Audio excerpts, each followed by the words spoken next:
What is going on, guys? Predator458 here, and welcome back to my channel, and welcome back to Armored Warfare, finally. Oh, the problems are real. Finally, I did manage to get the install files, as I may have mentioned before, after the hard drive Armored Warfare was installed on corrupted itself. But then my internet's been playing up, and all sorts of things, power failures and whatnot, so finally we're playing. And Shadow Play is working, and we're going to have a look at a match that I just finished just this moment in the BWP-1M Puma, the premium Tier 4 armored fighting vehicle that you can win in the March Madness competition. Now, I wanted to do a look at this thing a long time ago, but with all the problems, this is literally the first time I've been able to play and been able to play properly, at least with my standard of internet. So, very quickly, this is also kind of like a channel update. Right about now, there'll be an annotation on screen because we're going to look at one match in the Puma, and then we're going to look at a Zalo match that I also had tonight, which is just a little bit of fun. But basically, channel update.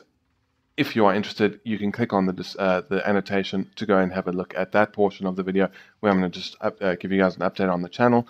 The long and short of it is basically there's going to be probably a significant drop-off in content in the coming weeks, and I'll explain more in detail on that in the second half of this video. But very quickly, before we get into the gameplay, the PvP gameplay, let's go over the stats of the Puma, and we're going to compare it to its nearest rival, the BWP-1P, because they're basically the same. This is just a sort of slightly modernized version. So damage, slightly less, 1 damage less. You've obviously got the same gun, the 73mm that fires heat. You do have more penetration, 210mm versus 192. DPM is obviously basically the same. Reload time, 5.94 versus 6. I think that's just down to the crew, because I haven't really played the BMP much at all. Hit points, same. Armor, same. It's all exactly the same. Steel composite, so 1.0 modifier through and through. Max speed, 54, same. 0 to 32, 2.15. Slightly better, but not much. Camouflage, 0.341 on the Puma versus 0.297 on the BMP-1, but I suspect if you put the BMP-1, give it a camo, the camouflage rating will then become the same. View range, 535 meters versus 465. Now, obviously, this doesn't have any retrofits. Same commander, though, Sabrina. So if we were to put the Mark III augmented optics in the universal slot, that would take it up to 495, so still a big improvement for the Puma. Gun depression, -4 off the front, -3 off the rear. Same for both. Turret traverse, stock, they're the same, but again, I think it's just got to do with the fact that the crew has leveled up slightly, which is now giving it a very slight advantage, less than a degree a second. Accuracy, 0.10, that's 0.13 stock, I think. So in stock form, the 1P is actually more accurate. Aim time, 2.46 versus 2.32. Stock, this is 2.5. So again, some advantages there. Let's quickly just go over how I am running the vehicle. Obviously Sabrina, level 2 crew, augmented optics Mark III, and air induction pre-cleaner Mark III. Not sure if these are the best. I don't play armored fighting vehicles very much, so I just took a guess. But yeah, very cool looking camo. I must say that's the one thing I've always liked about this thing from the moment I saw it. Sort of a very unique green and all of that. So I really like the camo. But the biggest advantage of the Puma is its view range. It has the longest view range of any Tier 4 vehicle, including the Stingray. Sorry, the Swingfire. Why am I saying Stingray? Which I think used to be the best. This is now 510, and also with augmented optics Mark III and Sabrina. So 20 meters more than the Swingfire. Sheridan's 445, obviously. Lab 300 is 487. Zalo is 512, so you're better than the Zalo, although the Zalo does actually have better camo, 0.4 versus, what did I say, 0.3 something. 3.4.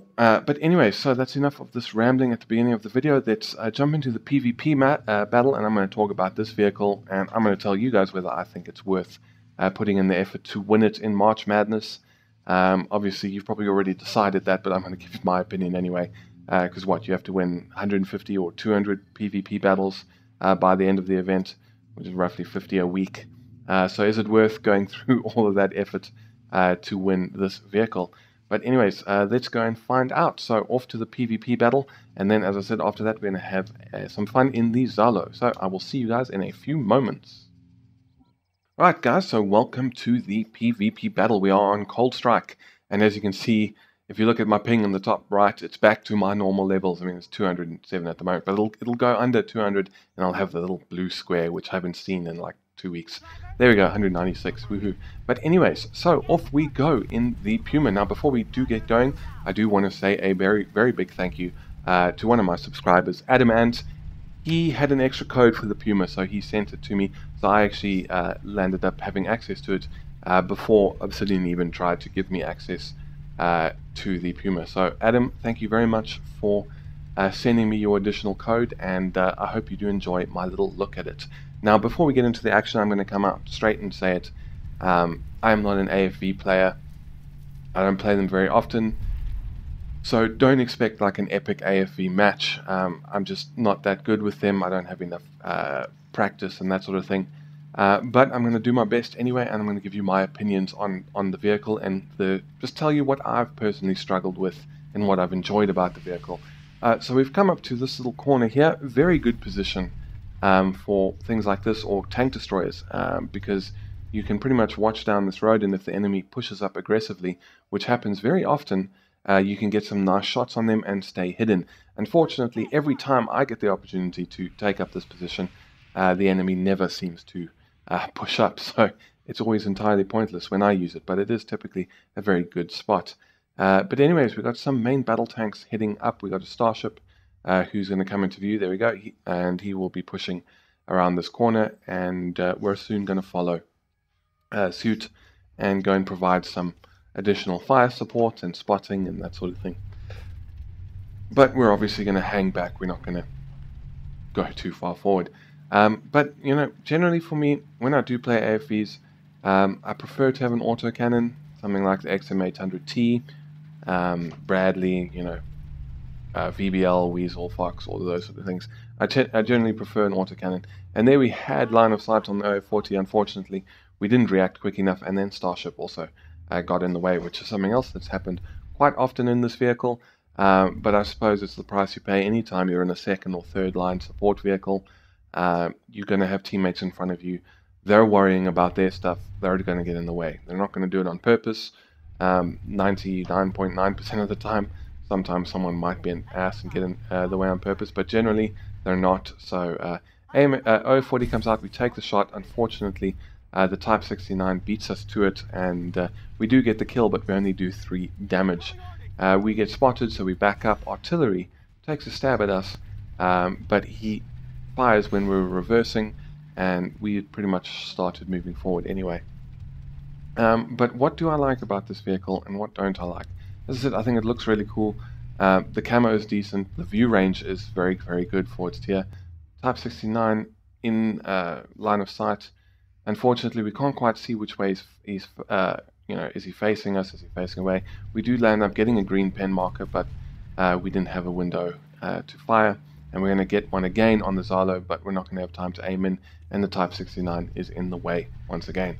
The gun is decent, not very accurate, and it lets you down at the worst possible moments, which you'll see a little bit later on. Then we got the M109. We're going to take a shot. Unfortunately, I don't know where that shell went, but it didn't find its mark. But yeah, honestly, I haven't enjoyed my time with this vehicle that much, and that's not anything against this vehicle. It's just I didn't enjoy my time. The 1 or 2 times I did try playing the BMP one, which this is obviously based on. And there's got M109 again, just waiting to see where he is. He stops, and we're able to do our first decent damage of the match in terms of a shell. I mean, it's still like nearly half the max potential of the shell, but anyways. But the biggest problem with this vehicle, and it's the same for the BMP, and pretty much the same for the BMD. There's Zalo, take a shot again. We're just slow on getting there, and we only do 61 damage. But my biggest problem is the gun depression, and you're going to see it here. I have line of sight on the Sheridan. I just don't have the gun depression. And you're going to see it again in a few minutes when I move down the hill and engage this OF40, who's going to be on my side even. And there's going to be a slight bump, and I'm not going to be able to get my gun on target. And that was one of the biggest drawbacks for this vehicle. One of the things I hated the most is just the fact that any kind of bump in the terrain, I mean, look at this. We're not even really on a hill, but it's enough to ruin everything. So we put a shot into the front. I think we get out of the way, but unfortunately we do have, we are spotted by the AMX-10P. OF40 somehow manages to bounce. I fire smoke, but it was a kind of stupid reflex kind of thing, because even though I fired it between me and the AMX-10P, OF40 was spotting me, so I would have been spotted anyway. And there you can see, like, 2 shots there let me down with the OF40. Now they were rushed shots, but come on, I mean, he had 2 shots, track damage and then fuel tank damage, or the other way around. And it's going to happen here again. Again, it's kind of my fault. I expected the Sheridan to keep moving forward. This was a little bit risky considering I was only on 300 hit points. I don't know what he fired, but whatever it was, he bounced, but I managed to finish him off that time. But I've just found that this gun seems to bounce or not penetrate at the worst possible moment. I had the side of a Scorpion in the match early on in the evening, and 100 meters, if that, and it bounced. I don't know exactly where the shot hit. It also wasn't fully aimed in, but I had to take the shot, and his HE didn't bounce. It did good amount of damage. And here I do a sort of slightly AFV noob mistake. I fire before I designate, so obviously I should have designated first, because then I would have done more damage on that hit. But anyway, we've designated, so that's all good. And we're soon going to move up and finish this off. So, this is not a bad AFV, I don't think. It's just, for me, it doesn't quite work. The gun has let me down. The gun depression, I hate having to try and work with this gun depression. Because, you want to be in good spotting locations, which are generally not necessarily on flat ground. And you generally, I mean, for me, I want to be doing stuff, I want to be doing damage, I don't just want to be spotting. So anyways, now we're going to move up. He's on 315 damage. We're both a one-hit kill for each other, pretty much. I lock target, fire, and there we go. Managed to finish him off and get the kill and finish the match, so it's a victory. One thing I will say, just quickly before we go over the results, is I have had awesome matchmaking in this thing. So far, 100% win rate. I haven't lost a single match, and a lot of that hasn't been down to my performance, but I've just had good teams. But anyways, just under 7,000 reputation, 176,000 credits, 1,668 damage, 1,676 spotting damage. We got 5 kills, and then we got Ace Tanker and the Recon medal for getting the most spots. Second place on the team, Swingfire beat us, unfortunately, by 110 points. A little bit unfortunate because we did more damage than him, got more spots, more kills. The only thing he did was more assists. So obviously the spotting damage he did was obviously a lot better. So yeah, not a bad little match, I don't think. Not a bad vehicle, just not my favorite. But if you enjoy AFVs, you might enjoy it. And if you enjoyed the BMP-1 and you know how to work around that poor gun depression and that sort of thing, I'm sure this will be right up your alley. Get better view range. Otherwise, it's exactly the same. So anyways, that about covers my quick first look at the Puma. Once again, Adam Ant, thank you very much for providing me with the code so I should have been able to take a look at it earlier than anyone else, but unfortunately, due to my issues, I couldn't. But anyways, that's it for this portion of the video, so let's head off to the Zalo gameplay, and we'll do our little channel update. Alright, so Zalo on Port Storm once again, and this was my very first game of the night, so this was basically my game to test how my ping was doing. And as you can see, it got the blue square. Seems good so far, so yeah, I was able to actually play tonight. But anyways, this video, not so much about the gameplay. I've shown Zalo before. I've said what I need to say about it. So just enjoy the gameplay in the background, because it's going to be pretty good. Start off a bit slow, but it is going to get better towards the latter or the closing stages of the match, and going to be a decent result for us. But anyways, on to the channel update. And as I said in the introduction, it is sort of bad news. There is going to be a significant drop-off in content on my channel in the coming weeks and months. If you are new to the channel, the very first time I did a channel update was roughly a year ago, just under a year ago. And basically at the time I'd lost my job. If you didn't know, I was a motoring journalist. So I wrote articles for a car magazine, got to drive lots of fantastic cars, lots of boring cars, but drove 3-4 cars a week sometimes. I got to drive Ferraris, Porsches, all that sort of stuff. And unfortunately, the magazine that I was working for closed down. Since it closed, I've been looking for permanent, proper employment. And I've been struggling a little bit because the industry, the motoring journalism industry, was pretty much full. There was another magazine that closed at about the same time.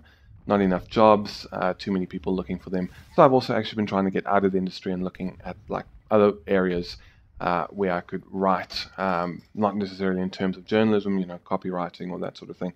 And obviously changing industries is always difficult because, the normal catch-22, people want people with experience, but they don't really always want to give people the opportunity to get the experience. But anyways, the point is, over the last year, I've been able to put a lot of effort into this YouTube channel in terms of, time and number of videos that I can do, while I've been, looking for a proper job to replace my old one. And anyways, I have since found that proper job. About 2 weeks ago, I got offered a position. This was actually a job that I'd interviewed for back in January. So it took them a while, but they did get back to me and they offered me this position. Starting date is, if you're watching this the day it goes up, which is Monday, Monday the 21st of March. My start date is Wednesday the 23rd or 24th of March. What is it? Wednesday the 23rd. So 2 days after this video goes live is my start date. So what does that mean for the channel? Well, obviously I enjoy doing this. I enjoy doing this a lot. It's not about the money or becoming a big famous YouTuber. I'd love that, but it's not about that. It's just I enjoy playing these games and I enjoy sharing my experiences and interacting with you guys. So obviously I want to keep doing the YouTube stuff, but it is going to, take a knock because I'm not going to have as much time to dedicate towards it anymore. I've always been a night owl, not a morning person, but that is going to have to change, unfortunately. The position is not terribly close to where I live. It could take between an hour and 2 hours every morning in traffic to get to the office. So that's going to make things difficult. I'm going to have to be going to bed earlier and waking up early. So that's going to, present its own problems in terms of the YouTube. So I'm not going to have as much time to play games.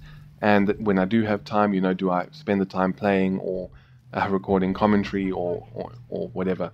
So it's going to be a little bit difficult, and we're going to have to see how we can make it work. As I said, I still very much want to keep making it work and keep making these videos, but there is going to be, as I said, a lack in content for a little bit, especially probably for the first week or two after I start, because that's when there's going to be the biggest adjustment for me in terms of getting my sleep schedule back into a sort of a normal person's sleep schedule. I also don't know what time I'm going to be getting home at night. I could be getting home 6:30, 7 o'clock at night. How much gaming am I then going to want to do when my girlfriend goes to bed? How tired am I going to be? That sort of thing. It's just stuff like this I am going to have to get used to, and especially during the initial adjustment period, it could lead to, there is a big possibility that the rest of the week that you see this, there might only be one extra video, maybe not even that.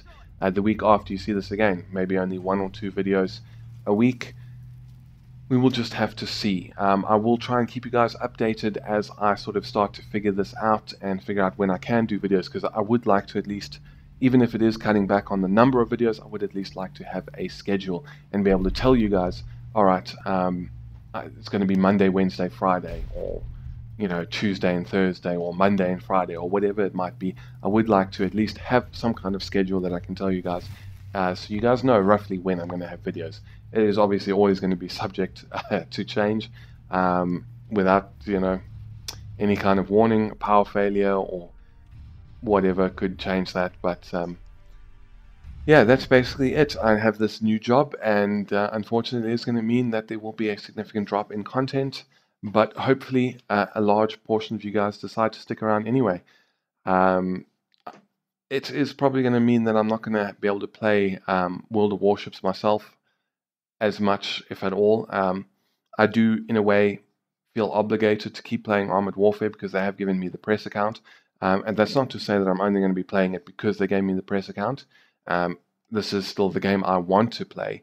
But you know, when it comes down to it, if I do have an hour or two to play at night, it is going to come down to, okay, World of Warships or this. This is unfortunately going to win out. But that's keep sending in the World of Warships replays because that is the way that I can keep covering it, and I'd like to keep covering it that way, as well as playing it myself when I do get the chance, maybe every second weekend or whatever.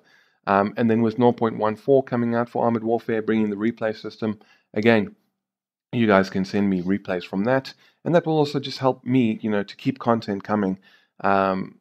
Because it's obviously, if you guys have an awesome game, it's easier for me to spend 15 minutes in the evening after work recording commentary for these games rather than spending 2 hours trying to play and get a good match myself. So once 0.14 comes out for Armored Warfare, your replays for that are more than welcome.